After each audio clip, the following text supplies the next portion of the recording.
We're going to take a few minutes and study the unusual restricted instant runoff voting, also known as ranked choice voting.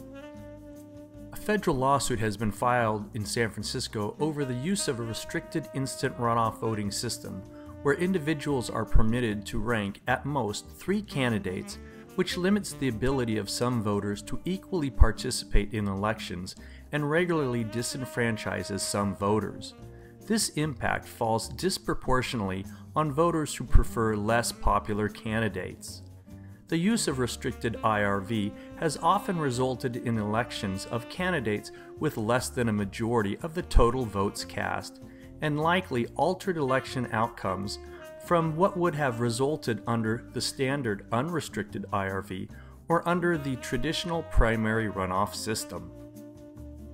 No city was using IRV to the extent San Francisco was planning, and they invented a whole new system where you could only rank 3 candidates no matter how many candidates were running. This new method, invented by San Francisco, was later adopted by Pierce County, Aspen, Cary, and most recently, Minneapolis. After several years and significant voter confusion and other problems, the citizens voted to repeal IRV in Pierce County and Aspen. Cary stopped using IRV as well.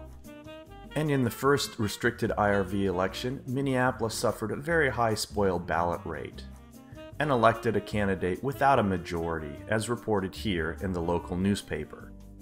Let's take a few minutes and see how restricted IRV can change the outcome of an election and disenfranchise large portions of voters.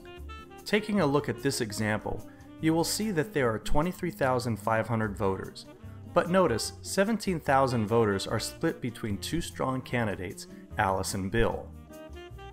You will also notice 6,500 voters split between 3 minor candidates, Carol, Dale, and Ed. Let's see how this election plays out with instant runoff voting. In round 1, Ed is eliminated because he has the lowest number of votes, 1,000 votes. But those votes are then transferred to Dale. 1,000 votes are transferred to Dale. But Dale is eliminated because he only has 3,000 votes, the lowest out of anybody. But then those votes in round 3 are transferred over to Carol. Carol now has 6,500 votes. However, she is the candidate with the lowest amount of votes, and therefore she's eliminated. But those 6,500 votes in round 4 are then transferred over to Alice. And Alice wins, with 14,500 votes in round 4. But those that voted for the minor candidates, 6,500 voters, were fully able to participate in the final round. They had a chance to say who the winner was going to be. Their votes counted and were counted. Now let's take a look at how restricted IRV works the way San Francisco invented it, where you could only vote for 3 candidates no matter how many are running. Just like before, Ed has the lowest number of votes and he is eliminated first, and his 1,000 votes are transferred over to Dale. In the second round, with 3,000 votes, Dale is eliminated, and in round 3, his votes are transferred over to Carol. With 6,500 votes, Carol is eliminated since she has the lowest total number of votes. Because you are limited to 3 votes, those that supported the minor candidates have no votes left. So what do you do with those votes? San Francisco came up with a novel idea. They decided just to discard them. That's right, remove them from the calculations. If you voted for the minor candidates, your vote didn't count anymore. By removing these votes, it's as if only 17,000 people showed up to the polls instead of over 23,000. Your vote no longer counts. Now, San Francisco's idea of a majority is just over 8,500. That meant Bill is the winner with restricted IRV. So let's review. We've shown you that Alice wins with IRV when all voters are able to express their voting preferences without artificial restrictions, and supporters of minor candidates are not disenfranchised. But Bill wins with restricted IRV when you are limited to just 3 votes and can't fully express your desires, and that disenfranchises minority candidate supporters. It also changes the majority requirements to get elected. Why is it important not to limit choices on an IRV ballot?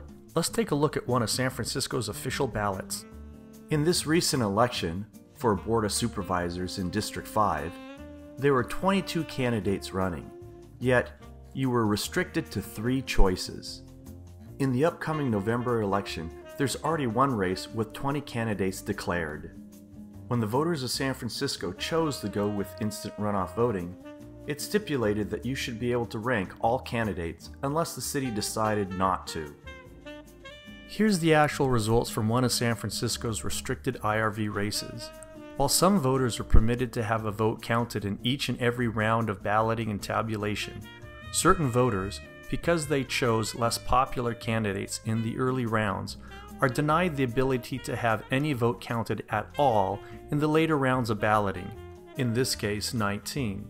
This situation is analogous to a hypothetical case under the traditional general and runoff system, in which those voters who voted in the general for the least popular candidates were denied the right to cast a ballot in the runoff. This is unconstitutional and present in San Francisco's restricted IRV system. Let's take a closer look at how many voters were excluded from the final runoff round. Here's 10 restricted IRV races from San Francisco. In over half of them, over 25% of the votes were not included in the final round. One race, as high as 33%, with over 13,000 votes, were excluded. Why is this important? Let's look at the margin of victory in these races. Here's one with a margin of victory of 801 votes, but yet over 6,000 votes were excluded. A margin of victory of just over 1,000, whereas over 5,000 voters did not get to choose between the 2 final candidates. And here's another. Just under 6,000 votes of a margin of victory, whereas over 13,000 voters did not participate in the final runoff because they were limited to 3 and weren't able to choose the final 2 in the runoff. And because these voters were denied the right to fully participate in the election, all of these candidates were elected without a majority support of those who came to the polls.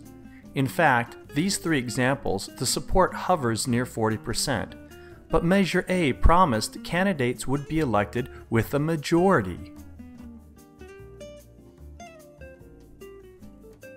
Restricted IRV limits your choices to 3, even when there's 20 candidates running, and can change the results in an election. It routinely discards thousands of votes from those voters who are restricted to only voting for the minor candidates. This is particularly troubling when the margin of victory is much smaller than the discarded votes. It excludes participation in final rounds, particularly those who vote for the minor candidates. In the upcoming San Francisco elections, one race for supervisor already has 20 candidates. By arbitrarily restricting voters' choices to 3, it severely limits their participation in the election, and something needs to be done about it.